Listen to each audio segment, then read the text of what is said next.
Wala sa kalingkingan ng lahat ng bansa na ito ang Pilipinas. Dahil walang nagmamalasakit na magsabi na pilitin natin ibangon ang ating bayan. Okay. Kasi sabi nila hanggang alas 5 lang daw tayo dito. Sanyasan niyo ako pag umabot na tayo ng 4:30 ha, kasi magpicturan pa tayo. Ang dami natin. Okay?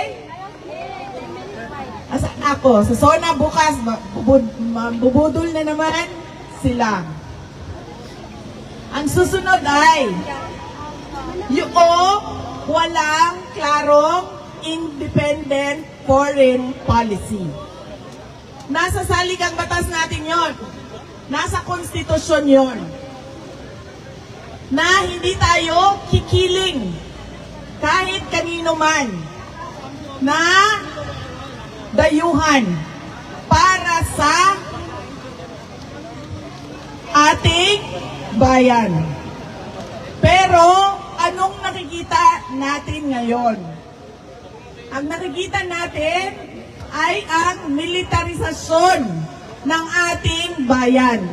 Ang pagpapasok ng mga Amerikano sa iba't ibang lugar sa ating bansa. Ang paglalagay ng factory ng armas sa ating bansa. Anong sinabi ni President Trump noong meeting nila? Ang sabi ni President Trump, they tilted towards the China. And, anong sinabi niya? Naayos namin yon. And now, it is tilting towards the United States. Ano ibig sabihin ng tilt? Di ba sumasandal? Anong tilt sa Tagalog? Kuya. Kumikiling. Kumikiling na ang ating foreign policy papunta sa US. Hindi ko word yan. Hindi ko salita yan. Napanood natin yan na sinabi. Kumiling ang Pilipinas sa Amerika. Hindi tama yon. Kasi ang nakalagay sa ating konstitusyon ay independent foreign policy. Ibig sabihin, wala kang, hindi ka kikiling. Tatayo ka sa sarili mong paa. At ano ang ginagawa nila sa West Philippine Sea? Nakikipaggirian sila sa China. Meron tayong arbitral award. Sinasabi sa atin ang West Philippine Sea. Ang dapat natin gawin, dalhin yan doon sa Beijing. Pag-usapan natin ito. Amin ang West Philippine Sea. May arbitral award. Hindi yung makikipaggirian ka doon sa dagat. At anong sabi niya ngayon? Sa girian ng teritoryo ng Cambodia at Thailand. Ang sabi niya, tutulong ang Pilipinas para magkaroon ng kapayapaan doon. Pero anong ginagawa niya sa bayan natin? Tinutulungan niya ang interes ng dayuhan, interes ng ibang bayan na makipaggirian sa ibang bansa. Kaya sinasabi ko, hindi ko lang alam kung napapansin niya. Iba ang sinasabi niya ngayong araw na ito at iba din ang sasabihin niya sa susunod na linggo, sa susunod na buwan. Habang lumalala ang kalagayan ng ating bansa. Lagi akong tinatanong, Ano bang magagawa natin, Inday Sara? Ang magagawa natin ay magkaisa tayo. Sabihin natin sa pamahalaan, maraming maling pulisiya.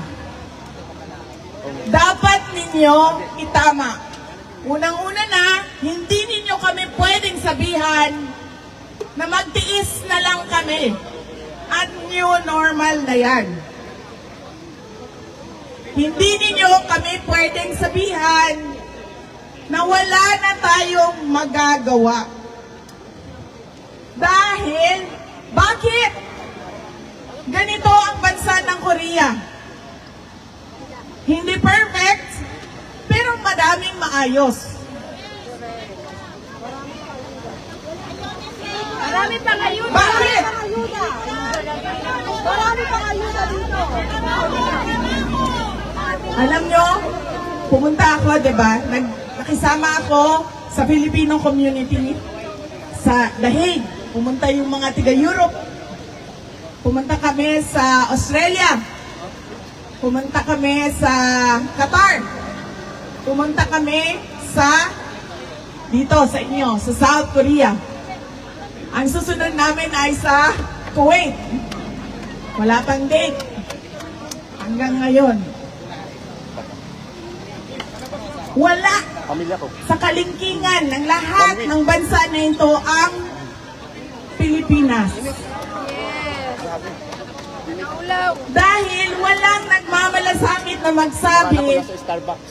na pilitin natin ibangon ang ating bayan. Na hindi pwedeng okay na ito. Bayan ito ng mga anak natin. Patapos na tayo. Anong edad ko? 28.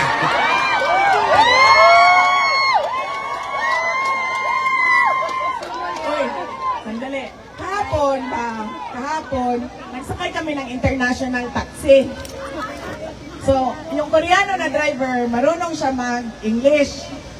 Pero hindi kami nagsabi kung sino kami. Hindi kami nagsabi sa kanya. Basta nagpa-drive-drive lang kami sa mga kailangan namin gawin. Overheat.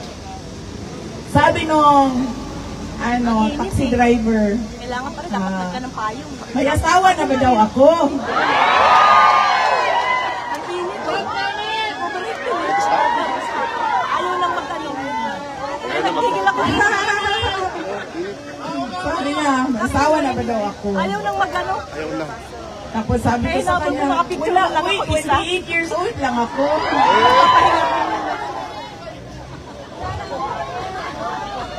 Oh, 28 years old lang ako. Patapos na ako sa mundo na ito. Yung anak ko, 8 years old pa lang. Ayaw ko na iiwan yung bayan natin na magulo. Na ang mga bata hindi nakapagtapos ng pag-aaral. Na ang mga tao ay walang oportunidad sa trabaho. Gusto natin ang bayan na hindi tayo kailangan umalis dahil sa pangangailangan. Aalis lang tayo dahil kagustuhan nating umalis. Ayaw natin ng future na kailangan nating iwanan ang ating mga anak. Kasi dito sa bayan natin sa Pilipinas, walang trabaho, walang kita, walang oportunidad. Ayaw natin yun. Ayaw natin na mag-iwan ng lubog Picture na ako. sa utang at hindi maayos na Pilipinas sa ating mga anak. Yan yung kailangan natin ipaintindi sa mga tao na mag-State of the Nation address. Yung mga kasamahan niya doon, magpapalakpakan sa lahat ang sinasabi niya na hindi naman natin nararamdaman doon sa ating mga barangay. Doon sa ating mga tahanan. Kasi kahit ano pa man ang sabihin nila, yung mga picture nila, yung mga numbers nila, mga sulat nila, hindi natin nakikita sa ating mga komunidad. Kailangan natin ng mas maayos na pamamahala sa ating bayan. We deserve better.